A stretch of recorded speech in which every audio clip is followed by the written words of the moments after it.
Believe it or not, my family managed to save money when we were making only $27,000 per year. Today, I'll reveal the 10 personal finance rules that we followed, rules they don't teach you in school. Make sure you stick around to the end of the video as we're going to start with some basic tips and move on to the more advanced stuff. First up, and this is pretty controversial, but you can actually become wealthy on a minimum wage in the US. See, if you focus, you can actually save money even when your household is only making $27,000 per year. And that's not theory. I know that from experience. And that's why this second rule is so crucial. The only way to become wealthy is to spend less money than you make. This rule applies no matter if you're making $1,000 a month or $100,000 a month. See, as my family's income has grown, we've been able to resist the temptation to increase our lifestyle proportionate to that income. Speaking of more money and growing your income, that brings us to our third rule, which is that more money does not necessarily equal more happiness. There's a common misconception that money will make you happier, and this is true to an extent as it can remove certain stressors and certain problems. But generally, if you're unhappy when you're broke, you're going to be unhappy when you're not broke.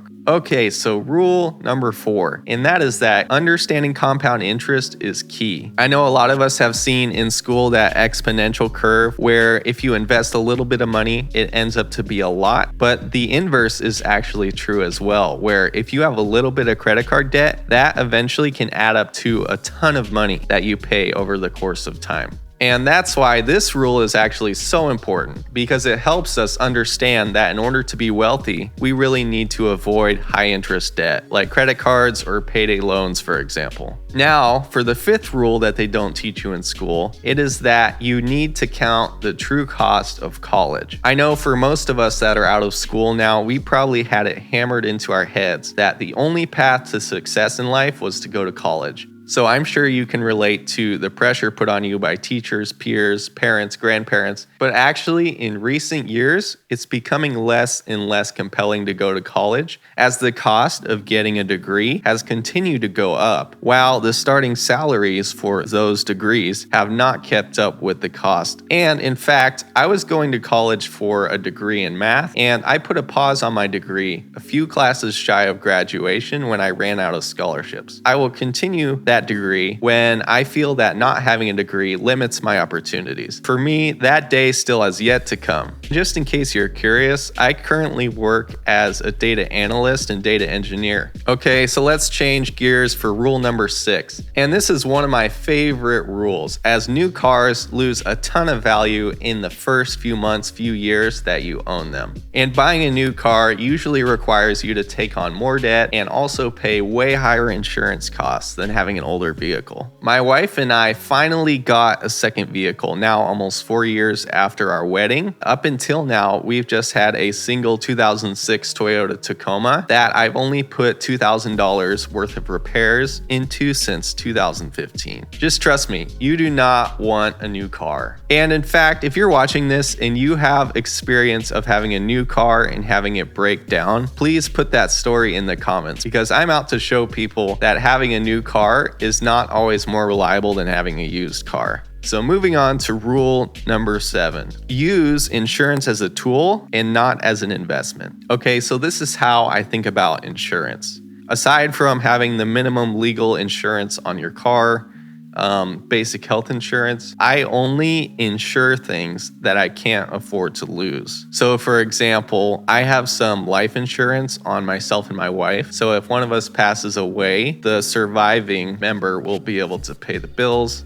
And this is kind of unusual, but I actually have insurance on my dog. See, my dog is a pug and they're notorious for having health problems. And I never want to be put in a situation where I have to choose between paying a large vet bill or keeping my dog alive. And so having pet insurance keeps me from ever being put in that situation. Just in case you're curious about what pet insurance I use, I'll put a link in the description so you can check it out yourself. Before we move on to the 8th rule, if you're getting value from this video, please like and subscribe, as it will help the algorithm show it to more people.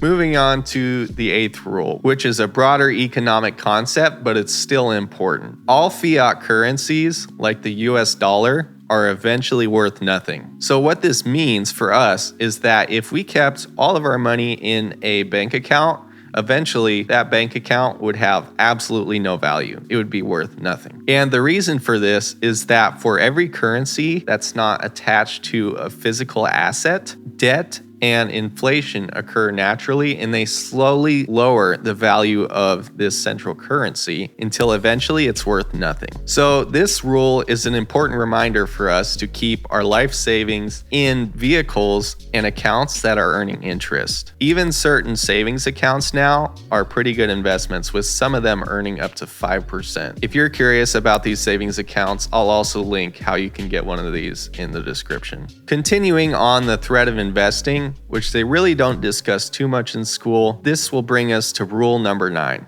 While it's true that day trading can lead to some big wins, it almost always ends badly. And I've seen a lot of people my age get into trouble with this. For me, I've managed to stay away from day trading because to me it's clear that unless you have some sort of edge, it's very hard to beat the performance of the overall stock market. I think that day trading for most people is kind of like gambling, in the sense that even if they do get some big wins, they'll keep doubling down until they lose everything. I've actually heard stories about people who end up almost 6 figures in debt from day trading. And you might think that won't happen to me, but the investment platforms nowadays are set up where doing this is actually so easy. The reason it's set up like that is because they make more money from people who day trade. So in terms of investing, I use an investment strategy called the all-weather portfolio, and it's actually performed extremely well, even through COVID and all of the banking collapses and market turbulence. I'll link another video in the description if you want to check out my full investing strategy in detail. Finally, we get to the 10th rule,